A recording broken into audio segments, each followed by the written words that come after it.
Welcome my dear friends. The innovation में आपका स्वागत है।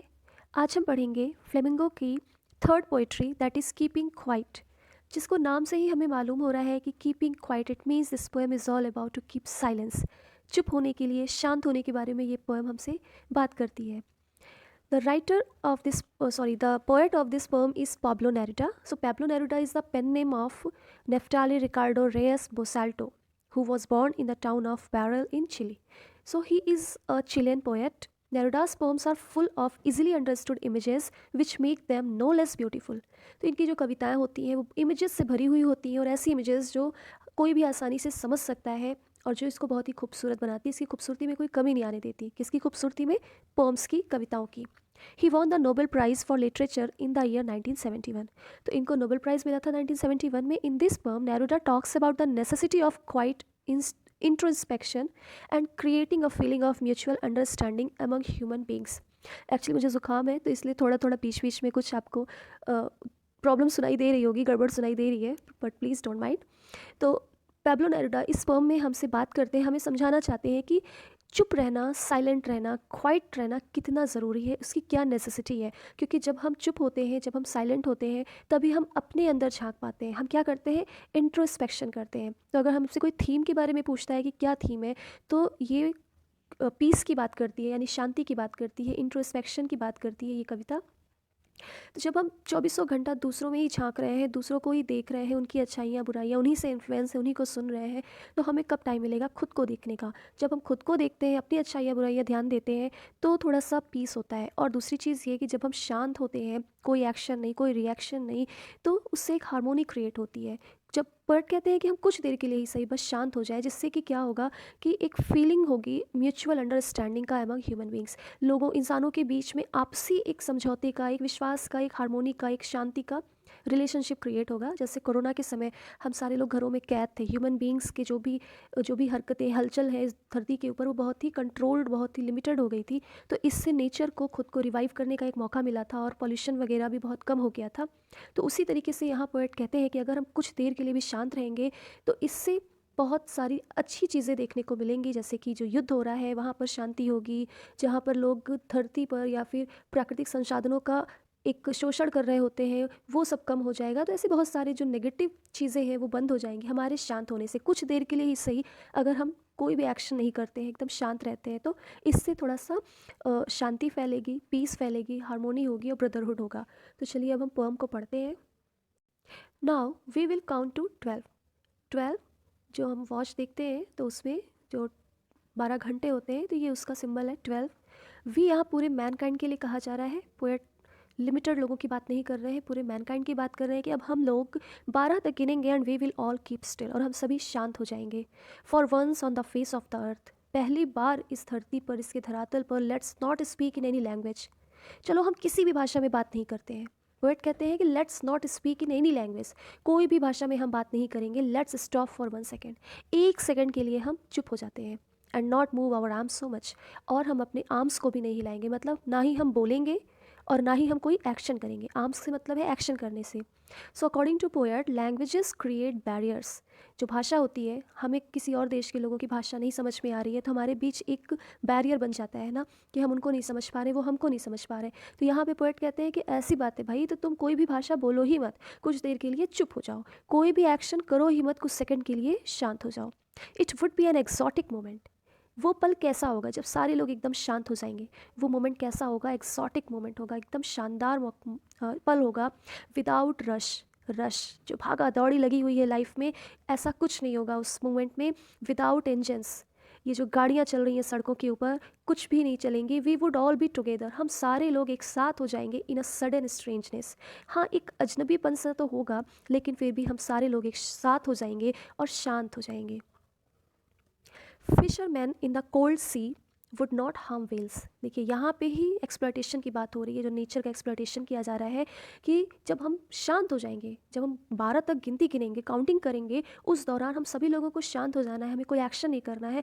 तो उन फिशरमैन जो एकदम ठंडे ठंडे समुद्र में फिशिंग कर रहे होते हैं, वो भी वेल्स को नुकसान नहीं पहुँचाएंगे। They will not harm whales, वो भी शांत हो जाएंगे। यानी प्राकृतिक संसाधनों का, ये जो प्रकृति का एक दोहन हो रहा है, वो भी उस वक्त के लिए रुक जाएगा। And the man gathering salt, और जो आदमी नमक इकट्ठा करते हैं, नमक बनाने के फैक्ट्रीज़ में काम करते हैं, would look at his hurt hands, उनको भी समय मिलेगा कि वो अपने उन दुखी हाथों को देखे, वो जिसमें जख्म हो गया है। ये हम जानते हैं कि नमक की जहाँ नमक की फैक्ट्री होती है, ऐसी जगह काम करने से हाथ पैरों में प्रॉब्लम्स हो जाती हैं। तो लेकिन यहाँ एक ऐसी चीज़ भी हमको देखने को मिल रही है कि इंसान कितना इनसेंसिटिव है। वो अगर अपने कर्मचारी से काम करवा रहा है तो उसको इससे फ़र्क नहीं पड़ता कि उसके हाथ में कितने घाव हैं। तो जब हम कुछ सेकंड के लिए, कुछ मिनट के लिए रुकेंगे, तो एटलीस्ट उन नमक बनाने वालों को भी इतना समय मिलेगा कि वो अपने हाथों के जख्मों को देख पाएंगे। Those who prepare green wars, wars with gas, wars with fire, victory with no survivors, यानी जो लोग ग्रीन वॉर्स कर रहे हैं, डिफॉरेस्टेशन कर रहे हैं, वॉर्स विद गैसेस, केमिकल से, फायर से वॉर कर रहे हैं, विक्ट्री विद नो सर्वाइवर्स, यानी एक ऐसी जीत को पा रहे हैं जिसमें कोई ज़िंदा ही नहीं बच रहा है। यानी दो कंट्रीज़ जब फाइट करती हैं तो उसमें कितने सोल्जर्स मरते हैं, क्या फ़ायदा ऐसी जीत का जिसमें आपने अपने हज़ारों लाखों लोगों को गंवा दिया। यहाँ बोल रहे हैं कि those who prepare green wars, wars with gas, wars with fire, victory with no survivors would put on clean clothes and walk about with their brothers in the shade doing nothing. तो वो सारे soldiers, वो लोग green Wars नहीं करेंगे।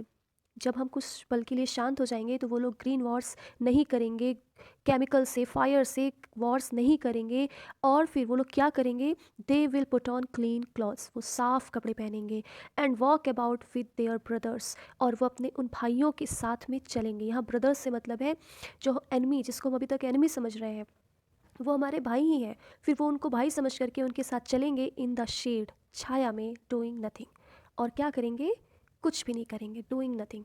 यहाँ जो shade है, शेड का मतलब है शांति, क्योंकि जो वॉर होता है, युद्ध होता है, वो कभी भी छाया में या बहुत सुकून वाली जगह पे नहीं होता है, बहुत ही अनकंफर्टेबल, बहुत परेशानियों वाली जगह पे वॉर्स होते हैं। इसीलिए पोएट ने यहाँ पॉजिटिव वर्ड का यूज़ किया है, शेड का यूज़ किया है, जिससे हम फील कर सकें कि जब वो सोल्जर जो एक दूसरे को दुश्मन समझ रहे हैं वो एक दूसरे को भाई समझेंगे, तो वो छाया में एक दूसरे के साथ चलेंगे और कुछ भी नहीं करेंगे। What I want should not be confused with total inactivity. अब पोएट हमको वार्न कर रहे हैं, साथ ही साथ एक्सप्लेनेशन भी दे रहे हैं कि मैं जो कह रहा हूँ, मैं जो शांत रहने के लिए कह रहा हूँ, इसका मतलब कंफ्यूज नहीं होना है आप लोगों को कि मैं चाहता हूँ कि टोटल इनएक्टिविटी हो जाए, ये सारा काम वाम छोड़कर हम बैठ गए क्योंकि भाई पैब्लो नेरूडा जी ने कहा है कि हमें शांत रहना है, हमें कुछ नहीं करना है। नहीं, वो ऐसा नहीं कह रहे हैं। Life is what it is about, जीवन तो जीने के लिए है। Life is what it is about, यानी जीवन तो जीने के लिए है, इसको जियो, इसमें फाइटिंग मत करो, इसमें ये भागा दौड़ी ऐसे मत करो आंख बंद करके पागलों की तरह, इसको जीना है। I want no truck with death.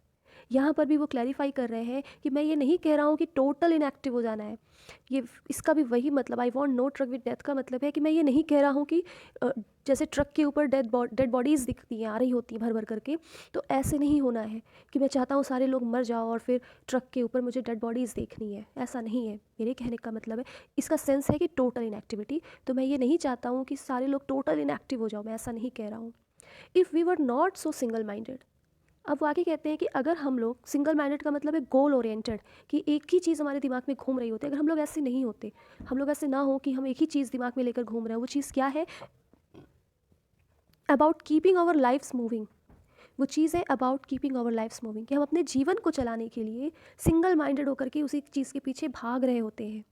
And for once could do nothing, और सिर्फ एक बार के लिए हम कुछ ना करें, जो हम भागा दौड़ी कर रहे हैं अपने जीवन की आवश्यकताओं को या इच्छाओं को पूरा करने के लिए, कुछ पल के लिए रुक जाएं एंड कुड डू नथिंग, और कुछ भी ना करें। Perhaps a huge silence might interrupt this sadness, और शायद एक बड़ी सी शांति इस सैडनेस में इंटरप्ट करे, हस्तक्षेप करे, यानी ये जो दुख है हमारे ऊपर, उसको एक ह्यूज साइलेंस, एक शांति ही उसको हटा सकती है। कैसा दुख, of never understanding ourselves, एक सैडनेस ऐसा हमने खुद पाला है इस सैडनेस को, क्या है वो, of never understanding ourselves, कि हम कभी भी खुद को समझना ही नहीं चाहते हैं, हम खुद को समझते नहीं हैं, and of threatening ourselves with death, और हम मौत की डर से, उसके डर के अंदर जीते हैं कि हम मर जाएंगे, हम मर जाएंगे, ला ये भी कर ले, हम वो भी कर ले, हम ये चीज़ें इकट्ठा कर लें। तो यहाँ पोएट हमसे क्या कह रहे हैं कि हम खुद को समझते नहीं हैं, हम मौत के डर में जीते रहते हैं हर पल, और इसी सैडनेस को शायद वो साइलेंस ही ब्रेक कर सकती है, हटा सकती है। Perhaps the earth can teach अस, अब फिर एक बहुत ही पॉजिटिव मोड में ये ख़त्म करते हैं पोम को। तो अभी तक जितना मैंने समझाया आई थिंक आपको समझ में आया होगा। पोएट ने ये लास्ट स्टैंजा जो था यहाँ पर भी इन्होंने बोला कि मैं ये नहीं कह रहा हूँ कि टोटल इनएक्टिविटी चाहिए, कि कुछ भी नहीं करना है, एकदम से डेथ की तरीके से सबको हो जाना है, ऐसा कुछ नहीं कह रहा हूँ मैं। हम जो ये सिंगल माइंडेड होकर के, गोल ओरिएंटेड होकर के, या फिर जो आजकल के लोग हैं, the people are driven by the targets of survival and threat of death, and people are crazy, they are rushing to try to accomplish all the desires and dreams of their lives। मतलब पागल होकर के अपने जीवन की चीज़ों को पूरा करने के लिए भाग रहे हैं, दौड़ रहे हैं। तो वो कहते हैं अगर हम ये सब रुक जाएं, एक पल के लिए ही ये सब रोक दें, तो एक ह्यूज साइलेंस ही हमारे सैडनेस को, जो हमने खुद को कभी समझा नहीं, हमेशा मौत की डर के आगे जी रहे होते हैं, उन सारी चीज़ों का जो एक दुख है, उसको ये साइलेंस ही ब्रेक कर सकता है, ख़त्म कर सकता है, उस दुख को दूर कर सकता है। फिर वो कहते हैं कि perhaps earth can teach us, शायद धरती ही हमको ये बात सिखाती है। As when everything seems dead, कि जब इस धरती पर सारी चीज़ें मौत जैसी दिखती, यानी कि सब शांत हो जाता है, जैसे पतझड़ का समय आता है, या कुछ ऐसे टाइम आते हैं जब एकदम शांत हो जाती है धरती, बैरन लगने लगती है, and later proves to be alive. लेकिन बाद में यही धरती फिर से हरी भरी हो जाती है, वो सारी चीज़ें जो डेड लग रही होती हैं वो क्या हो जाती हैं, अलाइव हो जाती हैं, सब जिंदा हो जाती हैं।